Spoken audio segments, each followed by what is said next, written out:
Bismillahirrahmanirrahim.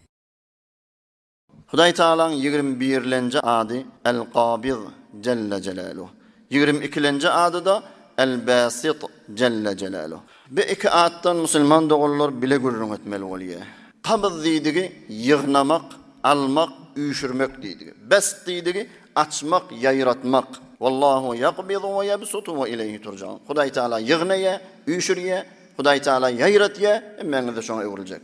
El-Qabiz näme diýdigi? Hudaý Taala rizq ruzini halan adamsyndan kemeltýä, daraşgyllyk etýär rizq ruzini. Şol adamyň elini dar etýär, garyb etýär. El-Basit halan adamsyna da giňeşellik etýär, bolçuluk etýär, mal barsyny berýär.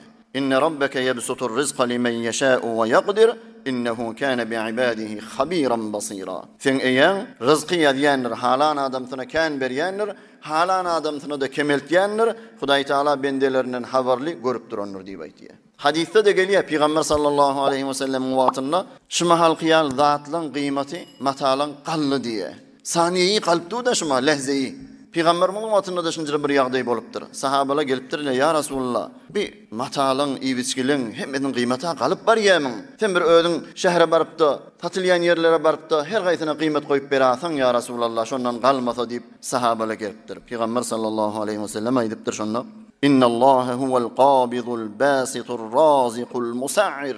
Elbette diýipdir Hudaý Taala, rizqy daraşgyllyk etýänne Hudaý Taala, rizqy giň etýänne Hudaý Taala, iwiçgini berýänne Hudaý Taala, kıymatlary galdyrýanne Hudaý Taala diýipdir. Ýani barın Hudaý bilen araňyz dogurlaň, buyruklaryny bitirin, menhiyatından gaçyň, takwalyk edin, kıymatlaryň öz aşak gaçar diýdigi. Qabiziň ýene bir manasy, Hudaý Taala haýsy adamyň ajaly ýetse bedeniniň ruhy ýygnapda üýşürip janyny alýan Hudaý diýdigi. Haýsy adamda, haýsy çağda dünýä gelmeli bolsa, ruhy şoň bedenine ýaýratýan Hudaý diýdigi. Qabiz Hudaý Taala käde ýüreklerde daretýär. Yürekler gysýa, bir ýaňada oturup gelen adam. Öýde otursa daşary çykyp gelýär, daşary çykanda eve ýerete gelýär, hiç ýaňada durup bilen al. Käde yüreklerde açýar. Rahat, giňeşellik etýär. Faraga bal etýär. Näzire zendegimi de getirmeli. Rizqy giň etýän Hudaý boldy. Rizqyny daraşgyllyk etýän Hudaý boldy. Hudaý Taala saňa näme takdir etip goýan bolsa, eger Qabiz o basit diýen adyny zendegimi de getirjek bolsak, şoňa razy bolmaly musulman dogallar. Ol bir adam ýalyk bolmaly. Lakin Hudaý Taala on hakynda aýtýar: "Minen nasi men ya'budullaha ala harf." Bir adamla badiýe, iýbiçgi bersek, rizq ruzi mal bersek, bize öwrliýärde ibadete meşgul bolýar. Emma bir medarşylyk etsek, ýyzyny öwrülip de gitýär, biz gözlemeýär diýär Hudaý Taala. Yani on melaki ibadetde mal bolýar musulman dogallar. Hudaý Taala muhabbeti, Hudaý buyurupdyr, Hudaý men eýen bu zatla ýok, onjura bolmaň diýär Hudaý Taala. Saňa näjire rizqy takdir eden bolsa, hükmen hikmeti bada. Eger bir näçe adamlara diýär Hudaý Taala rizqy giňeşerligi mal bardyň beren bolsatdyk, togyan ederdiler ýeriňizde diýip aýtýar. Kadarına göre her kime halan miqdaryny berýär. Hatta hadis kuduside gelýär, bir adamla badiýe baýlyk şolary ýagdaýlaryna gelişýär. Eger garyb eden bolsatdym, onda gumrah bolardy. Bir näçe adamla da garyblyk şolara gelişýär. Baý eden bolsa togyan ederdi diýär Hudaý Taala. Bir näçe adamlaryň zindegini dar etýär.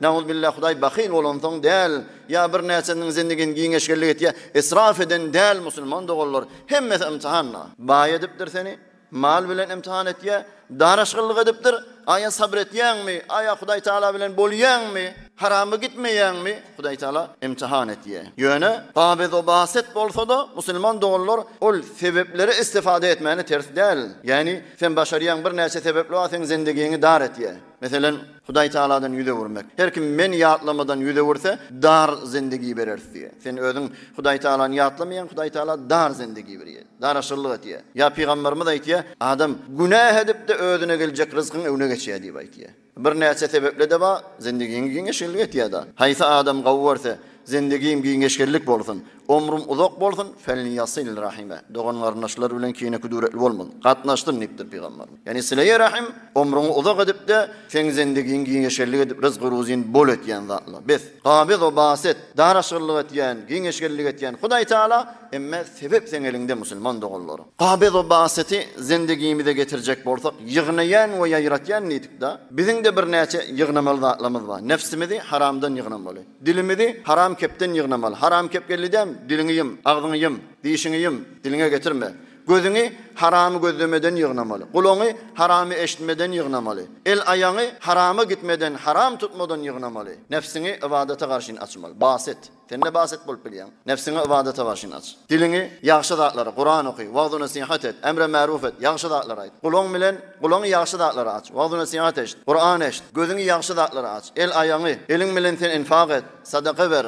Hayrat et, musulman doğulluğun gözlü. Eger şeysen, Hudaý Taala, eger yığnamaly zatlar yığnapdy, yayratmaly zatlar yayratsan, Hudaý Taala sen galbyňy açar. Ol ala bi zikrillahi tatmainnul qulub. Hudaý Taalaň ýady bilen galpla giňeşerlik bolýar. Ýogsa her jire sen hesaplyklere gidäňär. Her jire gorslar atagy ol dar bolan yürek, Hudaý Taala açmaly on musulman doğullary. Emma tersine etsen Hudaý Taala ýüren gysyp da bir ýanada oturtman bilýär. Hasiýetinden haýsy adam Hudaý Taalaň el-Qabiz diýen adyny bir ilyen zada okuyup da 40 güllep şonun istifade etse Hudaý Taala açlykdan, susuzlukdan öldürmer, narahaty, gaýgy gossa näme bolsa şondan aýrar diýip ulemaly awliýalar aýtýar. El-Basit diýen adyny on hasiýetinden haýsy adam Kuşluk namaz diye günde feraqalarına okuyan namaz ta ölen vakti gelýänçe kuşluk namazı okuyup da kolunu götürüp ya basit ya basit ya basit deyip 10 gezek aydyp da elini yüzüne çekse Hudaý tebarek ve taala hiç bir adamı muhtaç etmer şonu diýär. Tecrübeşede zatly musulman dogullar. Hudaý tebarek ve taala ýaxşy atlarynyň hormatyna hemmelerimizin günäsini geçtin. Hemmemizi bu dünyada abiray, ahirinde iman, ahiretde beheşt cavidan nasip etsin. برای مشاهده ویدیوهای بیشتر به کانال یوتیوب سخنرانی های علمای ترکمن سر بزنید، مشترک بشید و منتشر کنید، اجر ببرید.